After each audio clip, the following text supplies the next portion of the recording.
அழிவு திட்டங்களிலிருந்து பொன் விளையும் பூமியான டெல்டா மாவட்டங்களை காத்த ஒரே இயக்கம் அதிமுக என கழக பொதுச் செயலாளர் எடப்பாடி கே பழனிசாமி பெருமிதம் தெரிவித்துள்ளார். தஞ்சை திலகர் திடலில் நடைபெற்ற பிரம்மாண்ட தேர்தல் பிரச்சார பொதுக்கூட்டத்தில் அதிமுக பொதுச் செயலாளர் கலந்து கொண்டு அதிமுக தலைமையிலான கூட்டணியில் அங்கம் வகிக்கும் தேமுதிக வெற்றி வேட்பாளர் சிவநேசனை ஆதரித்து வாக்கு சேகரித்தார். அப்போது பேசிய அவர், ஸ்டாலின் துணை முதலமைச்சராக இருந்தபோது மீத்தேன் திட்டத்திற்கு ஒப்பந்தம் போடப்பட்டதாகவும் ஹைட்ரோ கார்பன் திட்டங்களை ஆதரித்து TR பாலு பேசியது மதிமுக பொதுச் செயலாளர் வைகோ திமுகவிற்கு எதிராக பேசியதை வீடியோ ஆதாரங்களுடன் மக்களுக்கு எடுத்துரைத்தார். பாருங்க, திரு ஸ்டாலின் முன்னிலையில இந்த மீத்தேனுக்கு புரிந்துணர்வு ஒப்பந்தம் போட்டாங்க. யார் போட்டது? திரு ஸ்டாலின். இந்த விளைநிலங்களை தனியாருக்கு தாரை வார்த்தது திமுக அரசாங்கம். திரு ஸ்டாலின் முன்னிலையில் இன்றைக்கு முப்போக விளையக்கூடிய பொன் விளைய பூமியை இந்த நிறுவனத்திற்கு தாரை வார்ப்பதற்கு புரிந்துணர்வு ஒப்பந்தம் போட்ட அரசு விடியா திமுக அரசு. அன்றைக்கு இருந்த அமைச்சராக இருந்த திரு ஸ்டாலின் முன்னிலையிலே இன்றைக்கு புரிந்துணர்வு ஒப்பந்தம் போடுறாங்க. அழிவு திட்டங்களில் இருந்து பொன் விளையும் பூமியான டெல்டா மாவட்டங்களை காத்த ஒரே இயக்கம் அதிமுக என தெரிவித்தார். விவசாயிகளை கண்ணை இமை காப்பது போல் காத்தது அதிமுக அரசு என்றும் பெருமிதம் தெரிவித்தார்.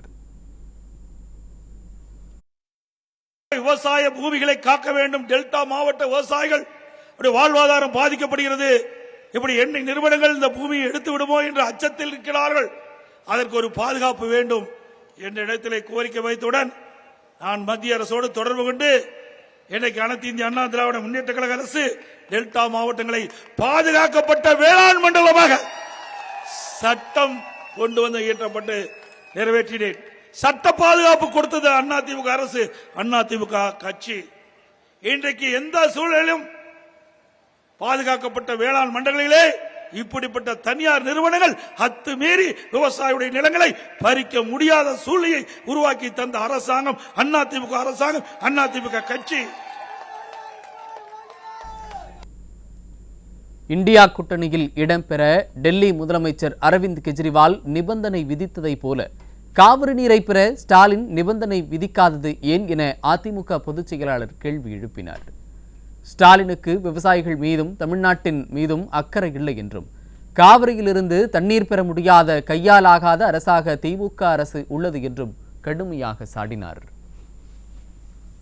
எங்களுடைய விவசாயிகள், தமிழ்நாடு விவசாயிகள் என்னுடைய பேச்சை நம்பி, நான் அறிவித்த அறிவிப்பை நம்பி டெல்டாவில் 5 லட்சம் குறுவை சாகுபடி செய்து விட்டார்கள். காய்ந்து கொண்டிருக்கிறது தண்ணீர் இல்லாமல். நீங்கள் ஒரு 10 டீம்ஸ் தண்ணி எங்களுக்கு வழங்க வேண்டிய தண்ணீரிலிருந்து 10 டீம்ஸ் தண்ணீர் திறந்து விட்டால் இந்த குருவி சாகுபடி காப்பாற்றப்படும் என்று ஒரு வேண்டுகோள் வைத்திருந்தால் உடனடியாக தண்ணீர் திறக்கப்பட்டிருக்கும். இங்க இருக்கின்ற விவசாயிகளுக்கு தேவையான நீர் கிடைச்சிருக்கும். அந்த குருவை சாகுபடி காப்பாற்றப்பட்டிருக்கும். செய்தீர்களா? இல்லையே. இதே கெஜ்ரிவால் இன்றைக்கு டெல்லியில் இருக்கின்றார் முதலமைச்சரா. அவர் ஒரு கோரிக்கை வைக்கிறார். இந்த கோரிக்கையை ஏற்றா நான் இந்தியா கூட்டணியில் அங்கம் வைக்கிறார். அதை ஏற்றுக்கொண்டது. அப்படி தில்லு திராணி நம்முடைய முதலமைச்சர் இருந்தா தானே. விவசாயிகள் மீது அக்கறை இல்லை, இந்த நாட்டின் மீது அக்கறை இல்லை.